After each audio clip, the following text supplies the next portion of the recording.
देखो, देश सड़कों से नहीं चलेगा, देश संसद से ही चलेगा। और शिक्षा मंत्री कौन होगा, कौन नहीं होगा, ये सड़कों पर तय नहीं होगा। ये देश का प्रधानमंत्री और देश की संसद तय करेगी। अब कुछ लोगों ने आजादी के नारे लगाए, ब्राह्मणवाद से आजादी भाई, आरएसएस से आजादी भाई, इस जात उस पंथ से आजादी।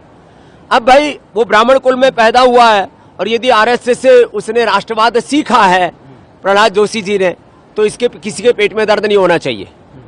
यदि आपको जो अधिकार इस देश का संविधान किसी दलित, शोषित, वंचित को देता है, वही अधिकार इस देश में ब्राह्मण को भी देता है। इसलिए ब्राह्मणवाद को क्यों गाली देना, मैं कहता हूं कोई भी वाद नहीं होना चाहिए, लेकिन ब्राह्मणों को भी गाली देना वह भी असंवैधानिक, अलोकतांत्रिक है। शूद्र को गाली देना भी अलोकतांत्रिक है। गुरु पूर्णिमा पर यहाँ हजारों भाई बहनों का, जो ब्राह्मण भी है, क्षत्रिय भी है, वैश्य भी है, शूद्र भी है, सभी जाति वर्ग समुदाय के भाई बहन सबको गुरु परंपरा में दीक्षित कर रहे हैं।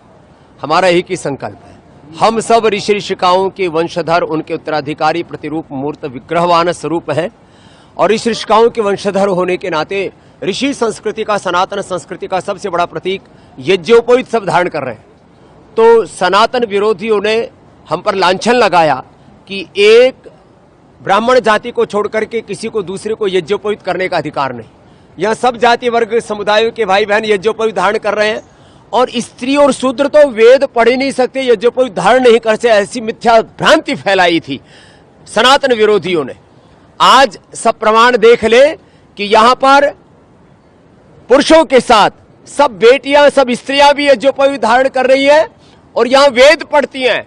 वेद पढ़ती नहीं, ऋग, यजु, साम, अथर्व, एक तंतु में ऋग्वेद, दूसरे में यजुर्वेद, तीसरे में सामवेद और ग्रंथि में अथर्ववेद, चारों वेदों का प्रतीक उस यज्ञोपवीत को धारण करिए। और चारों वेद और 25 शास्त्र माने पंचदर्शन, पंचोपदेश, सांख्य, योग, न्याय, वैशेषिक, वेदांत, मीमांसा, दर्शन और ईस्केन, मुंडक, मांडुक आदि उपनिषद और रामायण, महाभारत, श्रीमद् भगवत गीता और पुराण सब कंठस्थ कर रहे हैं। तो यह नया भारत है जिसमें सभी यज्ञ कर रहे हैं, सभी यज्ञोपवीत धारण कर रहे हैं, सब वेद पढ़ रहे हैं और सब एक भाव से आगे बढ़ रहे हैं।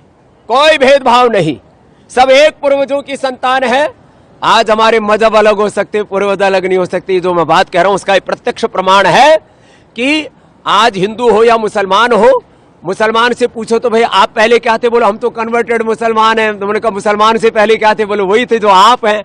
अर्थात हम सबके पूर्वज एक हैं, हम सबका डीएनए एक है और हम सबका सनातन धर्म भी एक है, हम सबका राष्ट्र धर्म भी, मानव धर्म भी एक है, हम सबके पूर्वज एक हैं।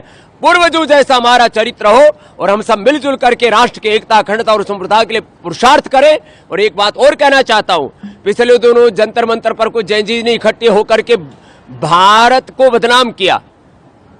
गाली गलौच हमारी संस्कृति और हमारी प्रकृति नहीं है। हमने हमेशा बड़ों को आदर दिया है। माता, पिता, गुरु और बड़ों के बताए पथ पर हम आगे बढ़े हैं। महाजनो येन गतः सपंथा महाभारत में कहा और श्रीमद् भगवत गीता में कहा, यद्यदाचरति श्रेष्ठ तत्तदैवतरो जना सत प्रमाणम कुरुते लोकस्तदनु वर्तते।